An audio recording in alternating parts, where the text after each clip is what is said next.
Hey everyone, welcome to the show. I have a big smile today. OMG. I have some really major updates to share about Donald Trump's numerous legal troubles and investigations. He had a horrible day. Horrible day. I'm calling it right now, too.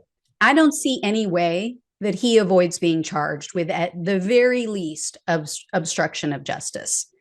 Given this news that just broke, he is screwed. So here's the deal, guys. Here's what's going on.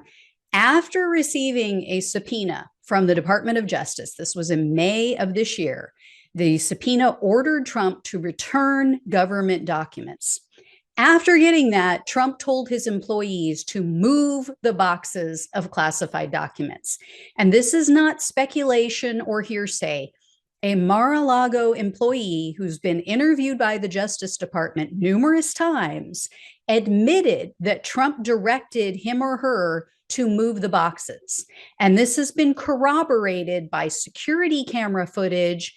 And then there's other witnesses. Evidently, this person first denied handling the boxes or any classified documents. But after the DOJ gathered new evidence, they brought this witness back in, and that's when they spilled the tea. And the New York Times reports that a Trump aide named Walt Nauta, I believe is how you pronounce it, he was seen on security camera footage moving boxes out of the storage room, both before and after Trump received that subpoena. Now, it's not known whether Nauta is the same person who confessed and has been giving the DOJ information, but Nauta has been interviewed by the DOJ multiple times. It could be someone else, though, who gave up the goods. And, now Nauta's ass is in the hot seat, potentially, because he moved them. And he's not just some Mar-a-Lago employee. He's not like the Cabana boy or something like that. Nauta was a military aide who worked for Trump in the White House, and now he works for him at Mar-a-Lago. And it sounds like there are many witnesses to the moving of these boxes. This is according to someone with knowledge of the DOJ's investigation. In addition, witnesses have told investigators that they tried to convince Trump to cooperate with the National Archives and also the Justice Department, to no avail. He just wouldn't do it. And one witness said that when a House Oversight Committee launched an investigation into Trump's retention of documents, he became livid, and then he blamed the aides. He told them that they screwed up. His words, quote, screwed up. And just like a petulant, spoiled brat that he is, he said, quote, they're my documents. So this is the most direct, clear-cut evidence yet that Trump defied the Justice Department's orders to return the materials. And he knew what was in those boxes. He had to have. That is obstruction of justice in a nutshell. I mean, obviously, if he thought those boxes contained personal items, he wouldn't have had any reason to move them and try to hide them in his residence after he got that subpoena. And remember, the Justice Department had already been there. They had already gone to Mar-a-Lago, and they were refused access to check those boxes. The next bit of news also has to do with the classified documents investigation. Once again, the Supreme Court has kicked Trump to the curb.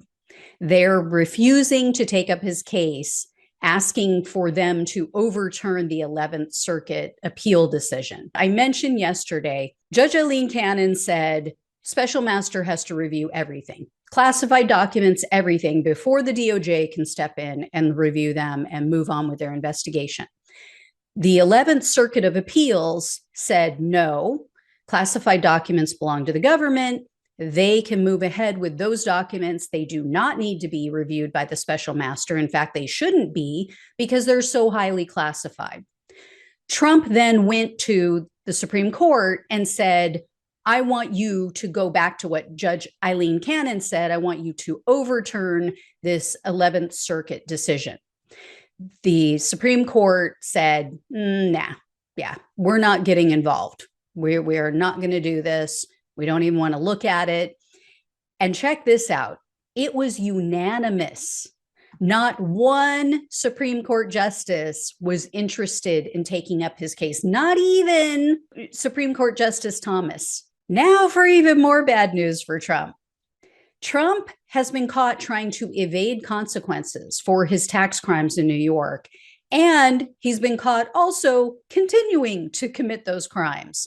So, New York Attorney General Letitia James, her office filed a motion asking for a judge for an injunction and also for someone to be appointed as a monitor of the Trump organization's financial disclosures, because the AG alleges that his company has, quote, continued those same fraudulent practices, and that the organization, quote, continued using practices they know to be improper or fraudulent.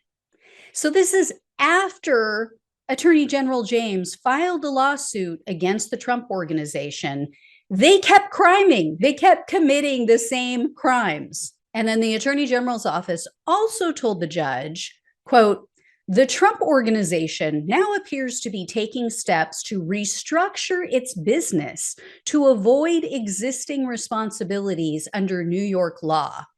On September 21, 2022, the same day OAG filed this action, the Trump organization registered a new entity with the New York Secretary of State, Trump Organization 2, LLC.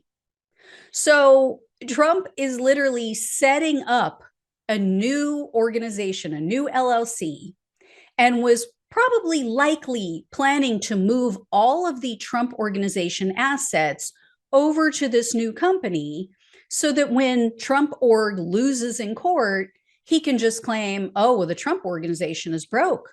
There's no money left. You can check. The bank accounts are empty. We can't pay you. Sorry. Nothing there. So we'll see what happens with this. Anyway, guys, it was a really good day. So let's all celebrate. I say we all dance. I say we all wobble together. Let's do it. Anyway, I'll let you know when I hear more. Thanks so much for watching and listening. Take care, and I'll talk with you soon.